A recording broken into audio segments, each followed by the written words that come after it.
Pekan lalu itu saya tertegun ya, karena mendapatkan pertanyaan dan situasi yang berulang-ulang.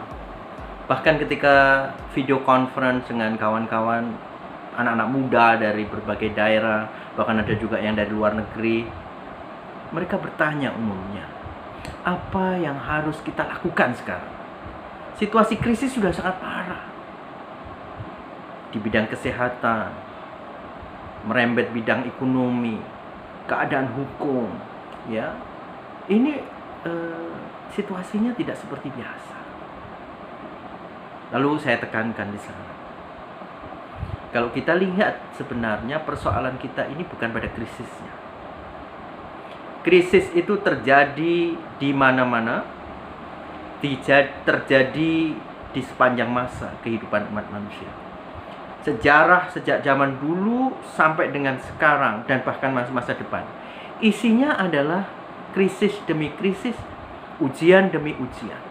Yang terpenting bagi kita bukan krisisnya apa, tapi yang terpenting adalah apa jawaban kita untuk menghadapi krisis yang ada.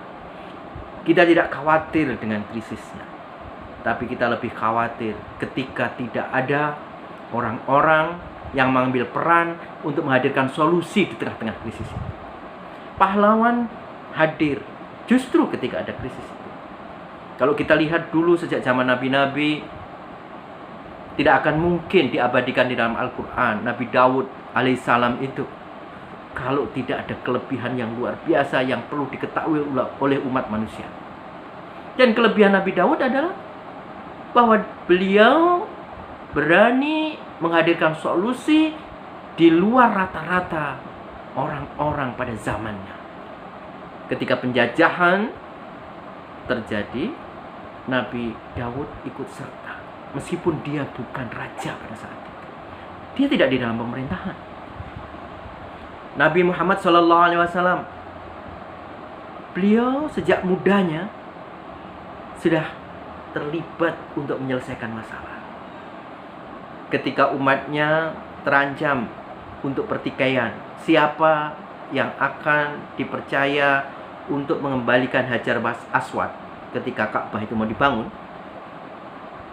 Muhammad muda Sallallahu Alaihi Wasallam yang kemudian memberikan solusi untuk menyelesaikan pertikaian.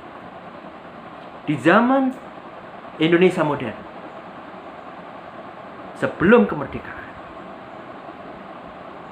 adalah Cokro Aminoto, salah satu contoh yang menjadi teladan kita semuanya. Ketika rakyat dalam keadaan terpuruk, secara ekonomi mereka lemah, pendidikannya terbelakang, secara politik mereka tertindas oleh penjajahan, tapi Cokro Aminoto bangkit melawan arus untuk kemudian meyakinkan masyarakat dari daerah ke daerah, dari kota ke kota, membentuk kekuatan mereka sendiri dengan koperasi. Nah, sekarang saatnya. Pandemi ini hanyalah pintu. Dia adalah kandungan yang akan melahirkan tokoh-tokoh yang akan menyelesaikan persoalan mereka. Dan itu siapa? Itu adalah Anda dan kita semuanya.